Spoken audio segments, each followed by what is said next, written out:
Hello, and welcome back to another episode. Now, today, the eagle-eyed amongst you may have noticed that I'm outside in the garden.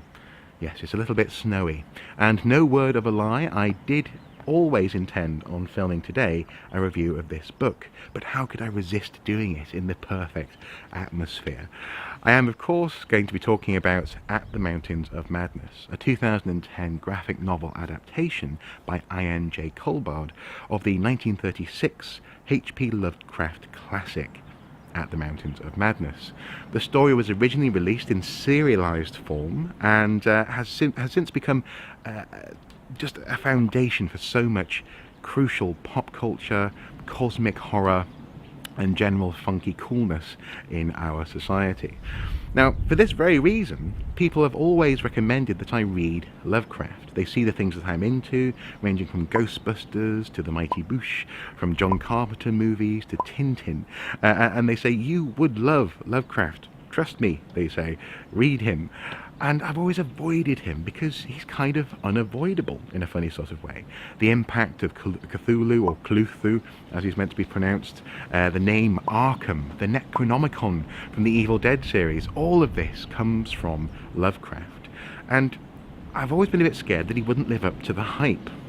Now, I have to say, reading this book has reassured me that Lovecraft does live up to the hype and that he is the originator, because in so many ways I felt very much at home reading this story. The story is told from the perspective of Dr. William Dyer, a geologist from Miskatonic University. He is deeply concerned about an upcoming Antarctic expedition, and he decides to reveal for the first time details of his own ill-fated expedition to the south. The story is wonderful because it draws on Lovecraft's own fears and his own fascinations. He spent much of his life disabled, and actually the cold was a genuine risk to his health, and so the presence of the Antarctic is a foreboding, terrifying landscape that wants to kill our heroes. And yet these are heroes, undeniably. Lovecraft was also fascinated, as much as he was scared by the cold, he was fascinated by polar exploration, these heroes and these pioneers who trudged on against foreboding odds, terrifying unknowns, just to see what was beyond the next horizon. The story has those two elements in a wonderful tension at the beginning, and this is actually one of the strengths of the story, is that it starts out in the real world, very much in a prosaic way, charting the progress of an Antarctic expedition, setting up one camp, moving on to another camp, how many planes they have, managing resources, the ships that they're on, all this sort of stuff. As a reader, you are drawn along into the expedition by these practical concerns. You're also increasingly concerned about the men, this group of people you come to care about because of the hardships that they face. In so many ways, it's the perfect platform to set up what comes next. You start in a very real, a harsh place, and you end up somewhere else. Several weeks into the expedition, Professor Lake of Miskatonic University leads an advanced team in search of any geological samples they might find. They're looking for evidence of prehistoric life, but also how this landmass has formed over time.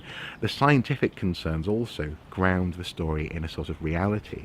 However, over the radio, Dyer and his team back at home base come to learn that Lake has discovered 14 unknown ancient life forms. A few of them are even fairly well preserved. The radio silence leaves Dr. Dyer and the other men at the base camp in a quandary. What do they do? And pretty soon they decide to send out a search party. When they arrive at Professor Lake's camp, they discover a scene of utter horror. Humans and animals, the sled dogs who have been accompanying the team, have been pulled apart and reassembled in curious forms on tables, almost like a dissection table, almost like a scientific experiment. The life forms that Professor Lake discovered are missing, and one person, Gedney, seems to be gone with a sled and a dog. Was he responsible for this scene of chaos and murder?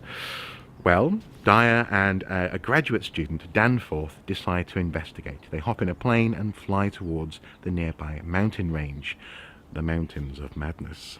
As I say, I don't want to spoil the story, but what they discover beyond the Mountains of Madness is a hitherto unknown civilization, with connections to a cosmic universe undreamed of by humanity, and even to the great Cthulhu himself, or Cthulhu himself. It is an incredible, spiraling, twisted, fascinating journey into an entirely believable, unbelievable realm. The story contains so many themes that would come to be repeated in pop culture throughout the 20th and even the 21st century. It contains scientific themes that are still relevant to this day. How do we deal with the unknown? Is the unknown scary? Is the unknown necessarily knowable? All this stuff comes to bear in this wonderful short story. Now, obviously, I haven't read the story, rather I've read the graphic novel adaptation. And so a big part of this is the artwork. The presentation of the story is, for the most part, through the visuals. And I have to say, I found myself very much at home. The art of Culbard is similar to I.N.G in that sense. It's simple lines, a pleasing colour scheme, and a sort of I suppose a sort of retro feel to the presentation that very much fits with the story. This artist's other books include Sherlock Holmes stories, and you can sort of see why he's been called upon to tell stories from this 1880s to sort of 1930s time period. His artwork is perfect for it. But also there are other connections there. I mean, for example, the Tintin story Shooting Star by I.N.G is very similar to this sort of Lovecraftian cosmic horror. It's a wonderful sort of closing of the circle to have the artwork be reminiscent of artwork in that sense that was inspired by the story. I find it very pleasing indeed. I particularly enjoyed the opening of this story, where the artist has placed Dyer in a subway station, and the noise of the train approaching the platform reminds him of some of the horror that he's faced in the Antarctic. All of this comes as he's reading a newspaper headline about the upcoming expedition, and he simply feels compelled to share his story.